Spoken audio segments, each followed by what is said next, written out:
नमस्कार दोस्तों, स्वागत है आपका जेन योगा चैलेंज। हम लोगों ने 30 डेज़ को 40 डेज़ कर दिया है।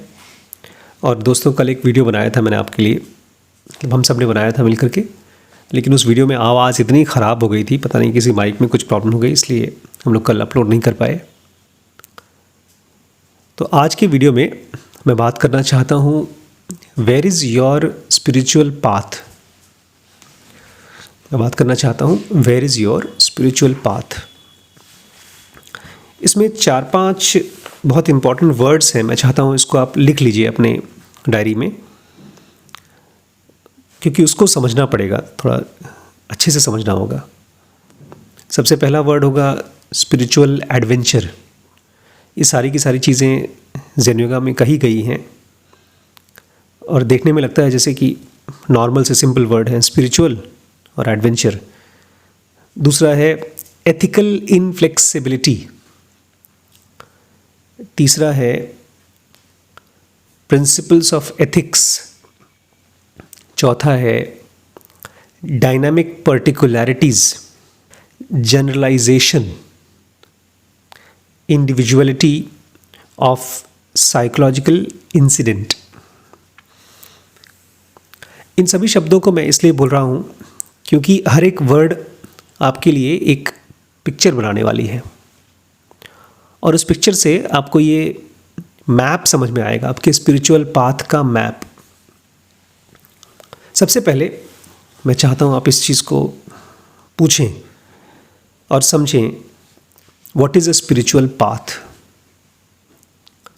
तो दोस्तों, अब थोड़ी देर वीडियो को रोक करके आप अपनी समझ लिखिए, इस कमेंट में लिखिए कि आपके हिसाब से what is spiritual path.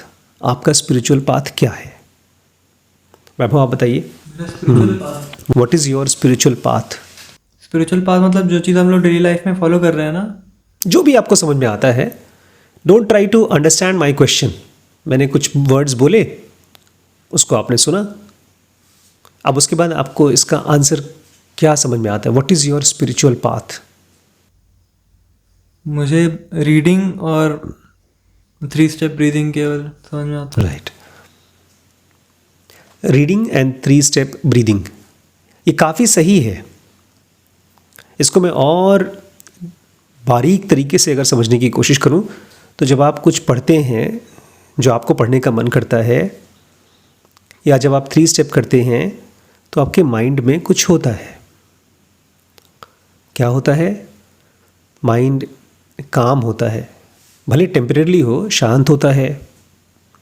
Mind aware हो जाता है, माइंड अनडिस्ट्रैक्टेड हो जाता है, जो पहले डिस्ट्रैक्टेड था। कुछ होता है और वो अच्छा लगता है, उसी को हम लोग बोल रहे हैं स्पिरिचुअल पाथ। फिलहाल आपके लिए ये सब कुछ करके होता है, मतलब कुछ पढ़ के या 3 स्टेप ब्रीदिंग करके, या किसी के लिए हो सकता है मंत्रों का जप करके होता हो, किसी के लिए मंदिर में जाकर कहीं किसी गुरुजी के पास बैठकर कुछ होता हो, किसी के लिए हो सकता है वीडियो सुन करके होता हो। बट कुछ देर के लिए मन की उलझनें शांत हो जाती हैं। तो इस मन के टेम्पररी स्टेट ऑफ पीस को मैं बोल रहा हूँ स्पिरिचुअल पाथ। अब अगर यही टेम्पररी पीस जो कुछ सेकंड के लिए, कुछ मिनट के लिए होती है, अगर ये परमानेंट हो जाए, अगर यही temporary peace, temporary clarity, temporary awareness permanent हो जाए, तब ज़ेन योगा कहती है कि आप डिवाइन फ्रैगमेंट के साथ वन हो जाएंगे। तो ये होती क्यों नहीं, इसको समझना होगा। ये नहीं होती है क्योंकि हम सब के सब, जैसे कि हमने कल पढ़ा था, ग्राइंड में जी रहे हैं। ग्राइंड मतलब एक लाइफ जो कि बोरिंग है, और बोर्डम से हटने के लिए हम अपने आप को एक्साइट करते हैं,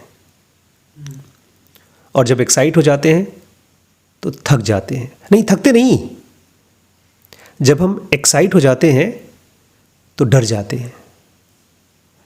क्योंकि अगर आप एंजॉय कर रहे हैं तो अंदर अंदर गिल्ट आता है, और सही वजह से गिल्ट आता है। अगर आप मौज मस्ती कर रहे हैं तो आपको दिखता है कि अब कल का दिन पता नहीं क्या होगा।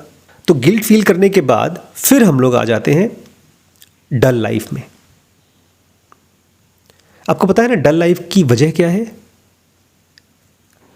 हम सब जिसको ग्राइंड बोल रहे हैं, एक बोरिंग लाइफ बोल रहे हैं, उसकी वजह क्या है, रीज़न क्या है? कंफ्यूजन, और डेली वही सेम रूटीन फॉलो करते हैं। नहीं, उसका भी वो डेली रूटीन कंफ्यूजन किस वजह से है?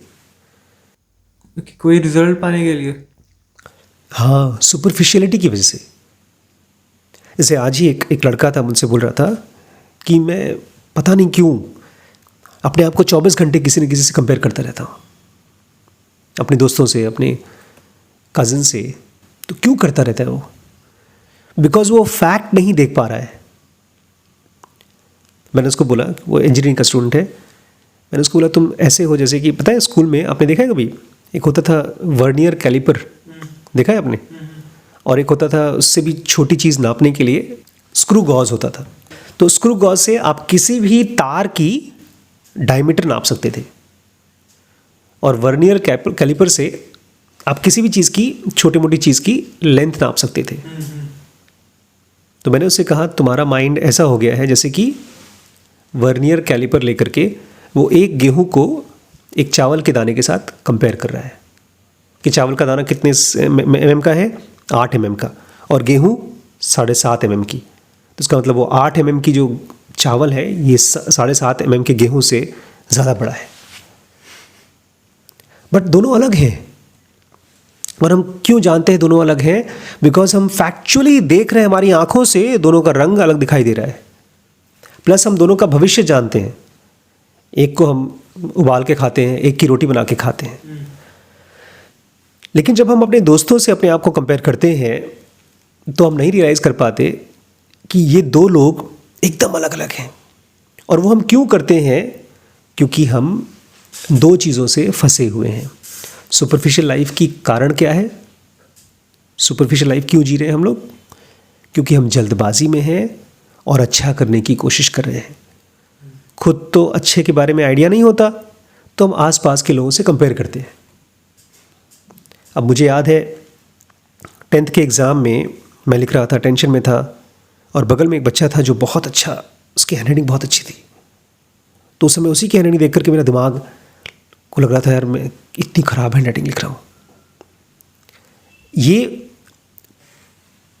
उस समय एग्ज़ाम के स्ट्रेस में एक्सीलेंट होने की कोशिश करता है। एक्सीलेंस हमेशा होती है बाय प्रोडक्ट। आप कुछ कर रहे हैं। अभी रिम्पी एक बहुत अच्छी सीरीज़ बना रही है, फेज़ ट्रांजिशन, कि कैसे कैसे क्रेज़ी आइडियाज़ ग्रो होते हैं, डिस्कवरीज़ कैसे होती हैं। वो ज़बरदस्ती नहीं होती है। अगर मैं किसी लैब में काम कर रहा हूँ और मैं बहुत स्ट्रेस में हूँ कि मैं एक नई डिस्कवरी करना चाहता हूँ, तो नहीं होती है। आप किसी सब्जेक्ट में बहुत डीपली इंटरेस्टेड हैं और धीरे धीरे उस सब्जेक्ट को स्टडी कर रहे हैं कई महीनों, कई साल तक, तो एक्सीडेंटली कुछ आपके थ्रू डिस्कवर हो जाता है। और अगर नहीं भी होता, you are still happy because you are doing something that you enjoy, you are studying something. लेकिन नॉर्मल आदमी की लाइफ ऐसी है नहीं। इसलिए नॉर्मल आदमी की लाइफ एक ग्राइंड की तरह चलती है, एक रूटीन, एक बोरिंग रूटीन। इसको लाओ त्सु कहते हैं और जेनोगा कहती है कैमल से बना करके, शिफ्ट करके आप चाइल्ड बन जाइए, छोटे बच्चे बन जाइए। तो यही आता है आपका स्पिरिचुअल एडवेंचर। अभी फ़िलहाल हम लोग लखीमपुर में रहते हैं। हमारे पास एक छोटा सा घर है। छोटा सा नहीं बोलेंगे भाई, कई कमरे हैं। 4 कमरे नीचे हैं, ऊपर 4 कमरे ऊपर हैं, नहीं ऊपर तो 5 कमरे हैं सबसे ऊपर। हाँ, ऊपर 5। लैब तो यहाँ बड़ी सी हॉल है ही, लैब है। तो 4, 5 और 4, 9, 1, 10, 11 कमरे। अब ये छोटा है कि बड़ा? आप इस घर को क्या बोलेंगे? छोटा बोलेंगे, बड़ा बोलेंगे? मैं तो बड़ा बोलूँगा, क्योंकि मेरे अगर कंपैरिजन करेंगे तो फिर छोटा लगेगा हमें, क्योंकि हम नहीं नहीं, अभी कंपैरिजन नहीं कर रहा हूँ मैं आपसे पूछ रहा हूँ ये घर छोटा है कि बड़ा? पक्का? अच्छा। लेकिन मैं देख रहा था अभी कुछ दिन पहले संदीप माहेश्वरी का एक वीडियो देखा, जिसमें संदीप माहेश्वरी और सौरभ जोशी और एक कोई गेमर है, एक लड़का है, गेमर फ्लीट, वो तीनों उसके ऑफिस में गए। उसका ऑफिस बड़ा खूबसूरत लग रहा था, खूब बड़ा सा लग रहा था। ऐसा एक भी मीटिंग रूम नहीं है मेरे पास।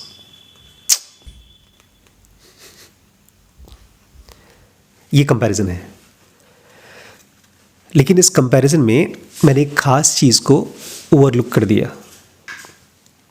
जिनोगा बोलती है डायनामिक पर्टिकुलैरिटी। क्या ओवरलुक किया? डायनामिक पर्टिकुलैरिटी। कहीं पर कुछ भी होता है तो वो इसलिए हो पाता है क्योंकि वहां पर वो सारी terms and condition meet out हो गई। ये खराब चीज़ के लिए भी और सही चीज़ के लिए भी। अगर कोई बीमार हो जाता है तो बीमारी भी तभी होती है जब बीमारी के सारे ज़रूरत, सारे रिक्वायरमेंट्स पूरे हो गए तो बीमारी हो जाती है। आप एक पौधा लगाते हैं, उस पौधे को जब सब चीज़ें मिल गई, धूप, पानी, ज़मीन सब मिल गई, तब वो पौधा बनता है। तो चाहे यहाँ पर 10-11 कमरों का घर बना हो, चाहे संदीप माहेश्वरी का बड़ा सा ऑफिस बना हो, चाहे हमारे पास 50 सब्सक्राइबर्स हो, चाहे किसी के पास 5 लाख सब्सक्राइबर्स हो, इन सभी की पॉसिबिलिटी के लिए, इन सभी को होने के लिए एक डायनामिक पर्टिकुलैरिटी की ज़रूरत पड़ती है। अब जैसे आप हैं, आप एक्सरसाइज करते हैं, एक्सरसाइज करते करते आपके मसल्स डेवलप होते हैं, तो एक्सरसाइज वाज अ डायनामिक पर्टिकुलैरिटी। तो जैसे ही मेरा मन ये बोलता है, मैंने उस वीडियो को देखा, उसमें खूब मस्ती हुई, लोगों ने एंजॉय किया, खूब हंसे। उसमें सौरभ जोशी ने एक प्रैंक किया, वो भीड़ में जाकर बैठ गया था और संदीप माहेश्वरी वहाँ बैठे हैं और सब ने खूब हंसे, खूब मज़ा किया, हंसे और मज़ा किया। मेरे यहाँ तो कोई नहीं हंसता, मेरे यहाँ तो कोई आता भी नहीं। संदीप माहेश्वरी के यहाँ तो बहुत से लोग आते हैं यार। तो जैसे ही मेरा माइंड अब मेरी सिचुएशन को उसकी सिचुएशन से कंपेयर कर रहा है, I am shifting from spiritual adventure to grind. Because हमारा माइंड 24 घंटे या तो रिजल्ट पाना चाहता है या अपना स्पिरिचुअल पाथ को समझना चाहता है। और स्पिरिचुअल पाथ क्या? जिसमें आप पीसफुल महसूस करते हैं। जैसे ही मेरे मन ने मेरी घर को, मेरे ऑफिस को कंपेयर किया संदीप माहेश्वरी के ऑफिस से, वैसे ही मैंने अपना स्पिरिचुअल पाथ बाईपास कर दिया। मान लीजिए आपके पास एक कार चला रहे हैं और कार में एक मैप खुला हुआ है, जीपीएस खुला हुआ है, और जहां आपको जाना है, आपके डेस्टिनेशन पे आप वहां जा रहे हैं, लेकिन अचानक से आपने बाईपास कर दिया, मतलब रोड से डिस्ट्रैक्ट हो गए, तो आपका जो डिस्टेंस है वो बढ़ता जाएगा। यहाँ से लेकर के मुंबई का रास्ता 1000 किलोमीटर है और गाड़ी चला रहे हैं, आप आधे रास्ते पहुँच गए, 500 किलोमीटर चले गए, लेकिन अगर आपने उस रास्ते को डिस्ट्रैक्ट हो गए, कहीं और चले गए रास्ते से, तो ज़्यादा दिखाएगा, 500 के बजाय 700 दिखाएगा। हमारे साथ भी ऐसे ही होता है। लेकिन जब हम अपनी ज़िंदगी को जीते हैं और स्पिरिचुअल पाथ पे चलते हैं, तो हमको मालूम नहीं पड़ता है कि हम डिस्ट्रैक्ट हो गए हैं। क्योंकि आपको याद है ना, हम लोग क्वेश्चन क्या पूछ रहे हैं? आपका स्पिरिचुअल पाथ कहाँ है? Where is your spiritual path? एक बहुत बड़ा ख़तरा है जो लगता है सही, जब भी हमारे आसपास के लोग करते हैं। जिनोगा बोलती है वो बहुत बड़ा ख़तरा है, जिसकी वजह से हम में से बहुत से लोग अपने स्पिरिचुअल पाथ से पता नहीं कितने जन्मों तक के लिए डिस्ट्रैक्ट हो जाते हैं, कितने जन्मों तक के लिए। और वो है एथिकल इनफ्लेक्सिबिलिटी। क्या है? Ethical inflexibility. समझते हैं इसका मतलब? एथिक्स का मतलब होता है आचार संहिता, आचार विचार। आचार मतलब लीगल नहीं, हाउ यू शुड बिहेव। मुझे याद है जब हमारी शादी होने वाली थी, तो हमारे चाचा जी आए एक, और मुझे बताने लगे कि तुम आशीष, तुम दामाद हो, तो तुम्हें दामाद की तरह बिहेव करना चाहिए। मैंने उनसे पूछा दामाद कैसे बिहेव करता है? तुमने 4-5 चीज़ें बताई। एक तो बहुत जल्दी मान मत जाना किसी चीज़ के लिए, गुस्सा दिखाना। तब मुझे याद आया, हाँ करते हैं लोग, जब शादी हो जाती है तो शादी की प्रोसेस में भी दामाद is suppose to be the king of that day. तभी तो सबसे अच्छा कपड़ा पहनता है, उसको घोड़ी पे बिठाया जाता है, उसको भाई सर पे ताज लगाया जाता है, पगड़ी बांधी जाती है, और उसके अगले दिन, शादी के अगले दिन देयर इज़ अ रस्म जिसमें आपको नाराज़ रहना है। एक्चुअली रस्म है जिसमें आपको नाराज़ रहना है और घर वाले आकर के आपको मनाएंगे कि बेटा दही चीनी खा लो, आप नाराज़ रहेंगे। और मुझे याद आया, एक बार किसी दीदी की शादी हो रही थी तो एक जीजा जी आए थे और वो दही नहीं खा रहे हैं, दही चीनी, तो उनको मना रहे हैं। तो जीजा जी ने फिर अपनी डिमांड रखी कि हमको ये चाहिए।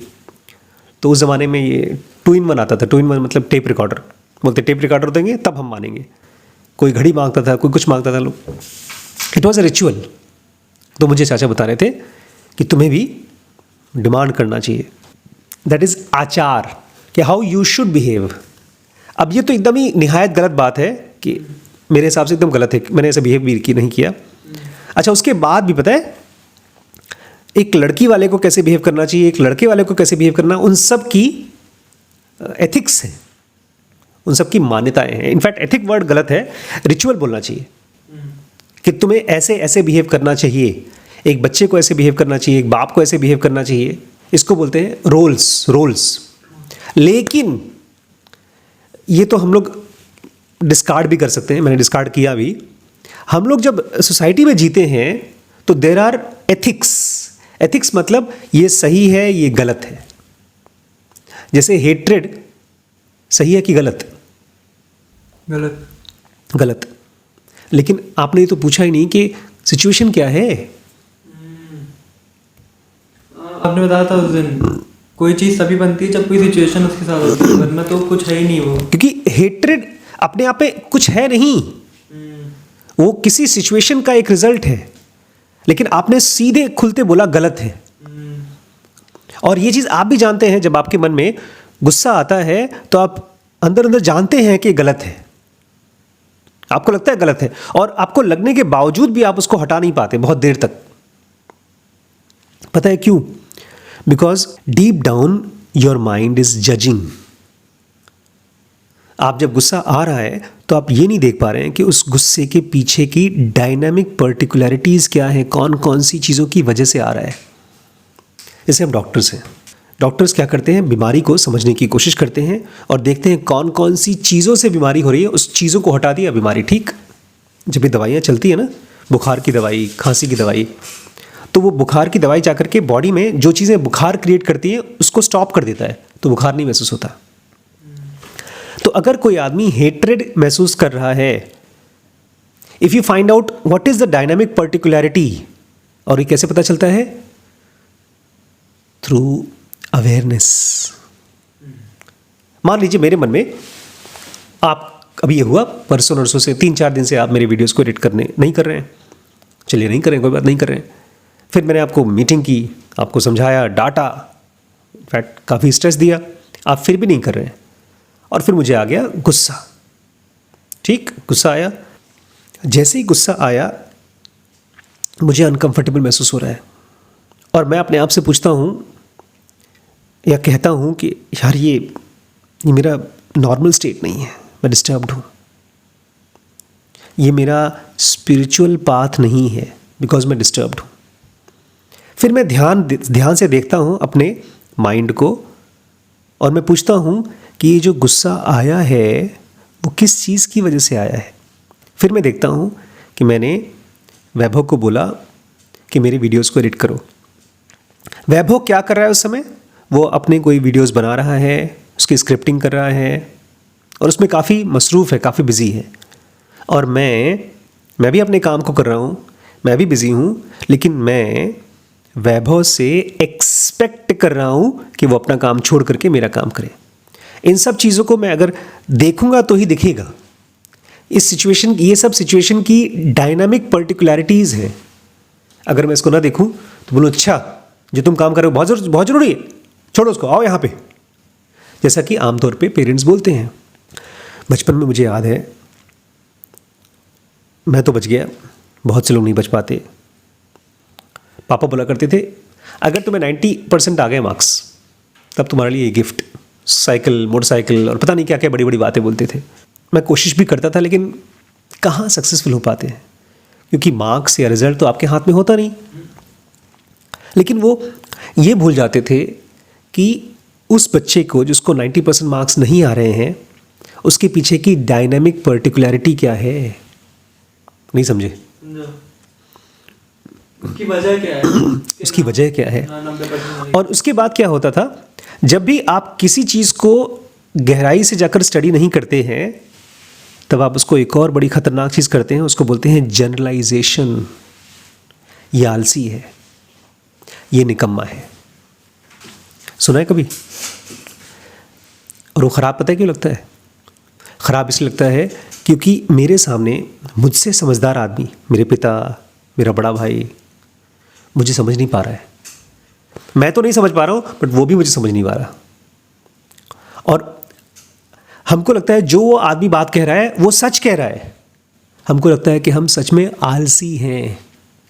जबकि अगर मैं अपने माइंड को ऑब्जर्व करता, तो कम से कम मैं अपने माइंड की डायनेमिक पर्टिकुलरिटीज़ को देख करके समझ पाता। छोटे से छोटे बच्चे के अंदर में भी अवेयरनेस है, और वो उस अवेयरनेस के ज़रिए अपने मन के अंदर वहाँ पहुँच सकता है जो एक पीसफुल स्टेट हो, काम स्टेट हो। छोटे बच्चे ऐसे ही होते हैं, वो रोते तब है जब भूख लगती है, जब उनको कोई डिस्टर्ब करता है तब रोते हैं, अदरवाइज़ वो खेलते कूदते रहते हैं। लेकिन जैसे हम बड़े हो जाते हैं, हम धीरे धीरे आसपास के लोगों की जनरलाइजेशन को ट्रूथ मानना शुरू कर देते हैं। लोगों के स्टेटमेंट्स को, जजमेंट्स को सच मानना शुरू कर देते हैं, और हम भूल जाते हैं, जो ज़ुनोगा कह रही है, कि हर एक साइकोलॉजिकल इंसिडेंट उसकी इंडिविजुअलिटी होती है।